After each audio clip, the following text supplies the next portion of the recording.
Yummy, Dracotail, and of course Vanquish Soul Canine are all getting new cards in the new set in the TCG Doom of Dimensions, releasing in just a few weeks. Today we're going to be looking at a new meta overview and how these new decks with these new support cards look like, so that you are familiar with them and that you can prepare. If you want to pick up some Doom of Dimensions cards, make sure to check out the link in the description below for tierzerogames.com.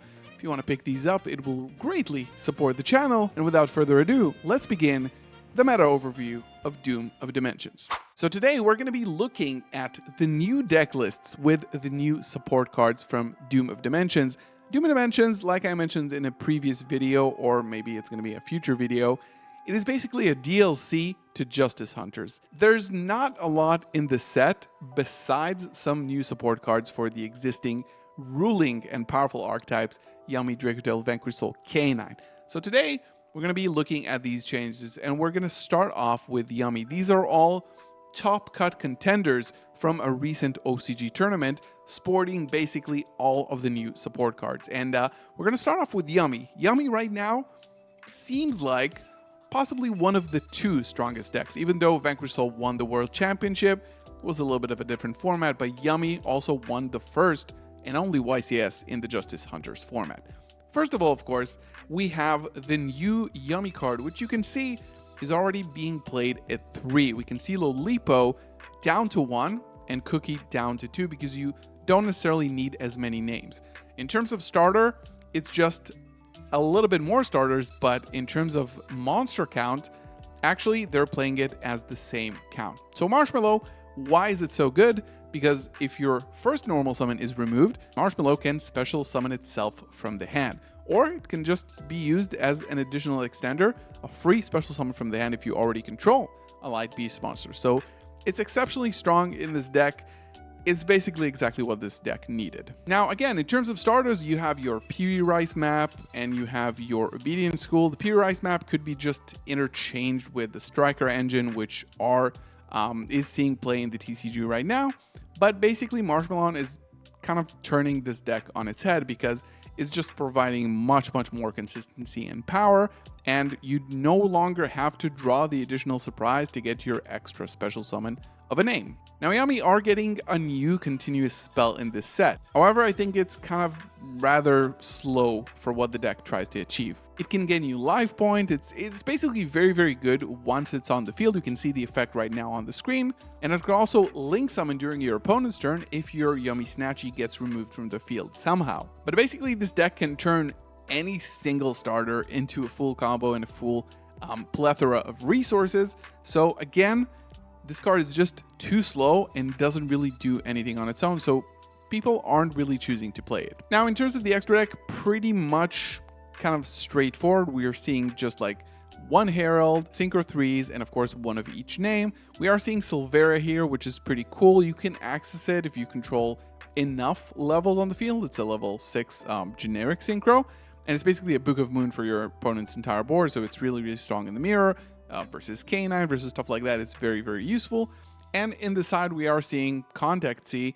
Basically, the meta stays the same, and Yummy pretty much gained some additional advantage. Now, another thing that Yummy has gained in this format is the ability to finally get the most important field spell of the deck. The card that actually allows the deck to win, which is Yummizment Minion, which gains 500 attack for each of your army monsters, based on how many light beast monsters you control. So now, basically today, if that card gets banished, there is no way for Yummy to kind of pass any strong body, right? They are all down to very low attack stats. But now, again, Marshmallow can return field spells or Yummy cards from banishment. So this is the Yummy improvements. We are seeing that basically you don't really need more starters. You just need more quality starters, and Marshmallow is exactly that. Now, of course, Dracotail are getting one new monster, one additional trap. The new monster is pronounced Frixel, I think. I'm not even sure how to pronounce the name. The big thing about this new Dracotail monster, and we're going to look at a pure Dracotail list as well in addition to this, is that it's the first Dracotail light monster, which means that it connects really well to Branded. Up until now, you can use Branded Fusion and send Lulu from the deck in order to access Lubellion the Syrian Dragon. but then you have to discard. You do access the Dracotail engine from Branded Fusion, which you would do in the future as well, now with Frixel. And now if you start with normal summon Alubur, you can access Frixel as the light monster to summon Albion, the branded dragon from the extra deck, banish your Albion, make your normal combo, but access your Dracotail engine without discarding any cards, which is very, very strong. Now, the new additional trap card is kind of questionable. I'm not even sure if people are going to play it, especially not in the main deck. Some people are just going to opt in to play every single trap. I wouldn't necessarily consider doing that. We'll have to see. We'll have to do some more testing, but essentially now drawing the traps is pretty much the most non-optimal hand you can draw. And also the effect is quite specific. You basically banish a monster and or an additional spell or trap from your opponent's graveyard. But in this current metagame, sure, it's probably a little bit better versus Yummy. It's pretty good versus Dracotail. However, once they hit their effects, it's kind of irrelevant. But against Vanquish Soul K9, it's kind of dead, especially against the Vanquish Soul engine.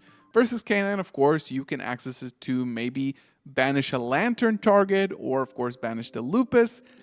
But again, compared to the existing traps that already exist, which is a Spell Negate and a Bounce that you can also proc by bouncing your own monsters and do some crazy shenanigans with that, I'm not really sure how that support will land. Now, in addition to the branded variant, we also have a card that we have yet to receive, and there is a very, very, very realistic chance that we will get it as an additional import in Doom of Dimensions, and that is Spoon, the new Magistus monsters. Now, Spoon is basically, you discard it, you add a Magistus monster from the deck. Then you add the new Magistus Crowley, which, if added, it's basically a Poplar, it can special summon itself, and on summon, it fuses itself and another monster from your hand or field to summon an invoked or Magistus fusion monster, which is basically a new way to fuse that doesn't involve your normal summon, which is great. Up until now, we had things like Cartesia, King of the Swamp, stuff like that. This is very strong because it can give you access to Magistus and invoked monsters, things like Mechaba, things like Magistus Awas, which is a very, very strong interruption.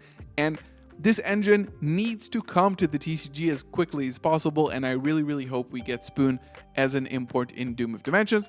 But as you can see here, basically in terms of ratios, right, which is what we're considering, basically you're going to add one Frixel to the deck. You can see the player here who topped top 16 here. He played every single one of these traps. It's a good resource loop to just make sure you have an endless cycle of cards. But if you played Dracotail, you want to make sure you have as many monsters as possible in hand at all times. So here you have 31 monsters in the deck and 9 speller traps, which is, again, not bad. But you just need the one Frixel to add the additional name for an additional search. If you already have all your cards, if you want to send something from the deck to grave. Because this card, it does set, of course, as when used as fusion material, but it doesn't have an interruption effect like Malulu, Pan, or Urgula do.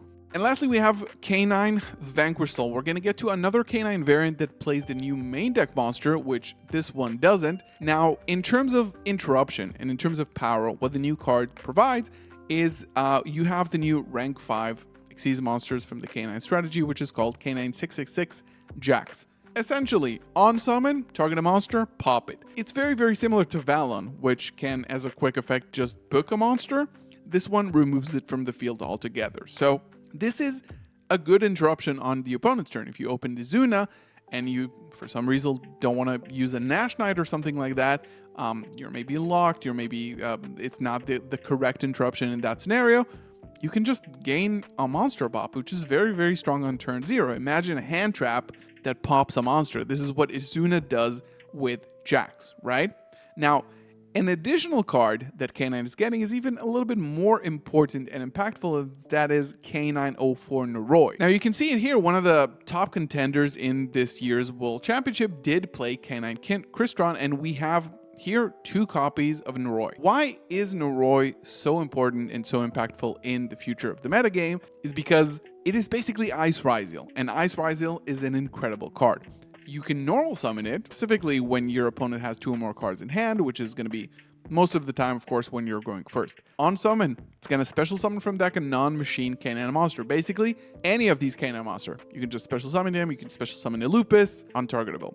What this does is that it puts Canine Ripper on the board as a third summon as your first action, which gets you a negate for any bureau or any hand trap, and of course gives you additional access to the remainder of your Canine engine. So normal summon Noroi, special summon Lupus from deck, make whatever rank 5 you want. Specifically, you're going to get Ripper, detach Noroi or detach Lupus in this instance, and then search for example, Case of Canine, which can get you, of course, Jokul, which synergizes so well with the rest of this deck, but also synergizes incredibly well with the Vanquish Soul deck. It's essentially the same exact thing.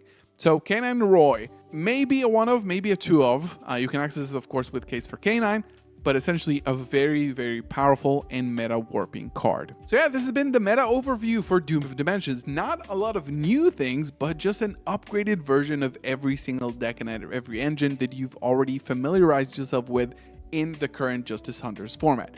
This is going to be an incredible format. I think so far I've been enjoying Justice Hunters, and now it's getting a DLC, so it's just going to be a little bit more fun and a little bit more toys to play with. Let me know in the comments below, what do you think of the support and of course of Doom of Dimensions, and don't forget to like this video and subscribe to the channel for more. Thank you so much for watching. I'll see you in the next one. Peace.